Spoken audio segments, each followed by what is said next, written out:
নমস্কার বন্ধুরা, আমার আজকের রেসিপি অনুষ্ঠান বাড়ির স্বাদে নিরামিষ সবজি ডাল।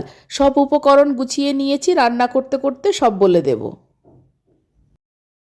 প্রথমে শুকনো খোলায় 1 বাটি মুগ ডাল ভেজে নিচ্ছি। মুগ ডালটা খুব হালকা ভেজে নেব, কড়া করে ভাজবো না।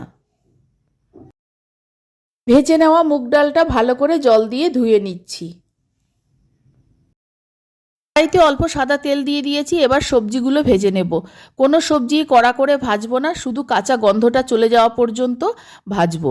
প্রথমে কড়াইতে ফুলকপিটা দিয়ে দিলাম। ফুলকপিগুলো ভাজতে দেওয়ার আগে গরম জলে ভালো করে ধুয়ে নিয়েছি।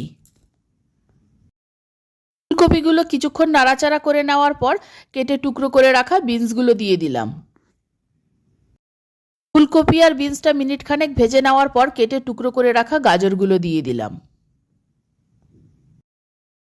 খুব কম তেলে সব সবজিগুলো হালকা ভেজে নিয়েছি, এবার তুলে নিচ্ছি।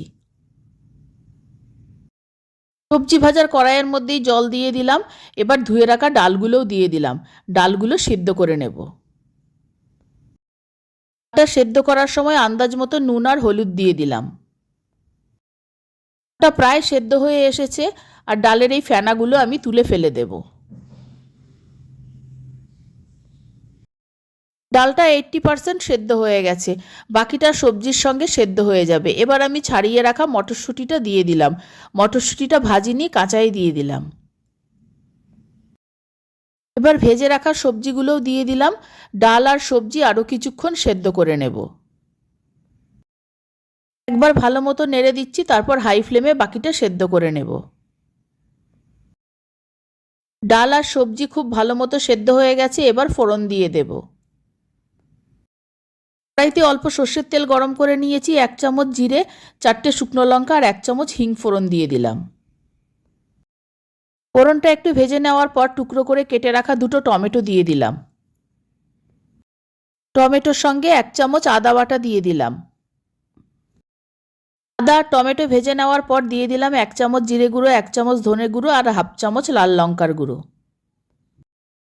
মশলাটা ভালো মতো কষিয়ে নিয়েছি। এখানে আমি আর হলুদ ব্যবহার করিনি, ডালটা সেদ্ধ করার সময় হলুদ দিয়ে দিয়েছি।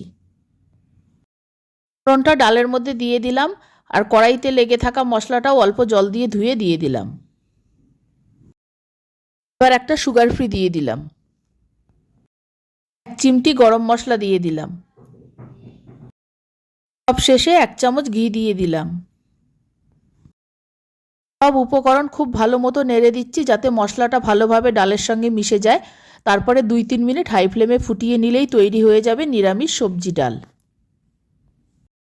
ডালটা হয়ে গেছে, নামানোর আগে কুচানো ধনেপাতা ছড়িয়ে দিলাম। এবার নামিয়ে নেব। শীতের সবজি দিয়ে এই রকম নিরামিষ সবজি ডাল খেতে অসাধারণ লাগে। আমার এই ডালের রেসিপি ভালো লাগলে আমার চ্যানেলকে সাবস্ক্রাইব করার, লাইক করার, শেয়ার করার অনুরোধ রইল। আর আমার নতুন পুরনো সকল বন্ধুকে আন্তরিক ধন্যবাদ ও ভালোবাসা জানিয়ে আমি আমার ভিডিও শেষ করছি। সকলকে অনেক অনেক ধন্যবাদ ও ভালোবাসা রইল।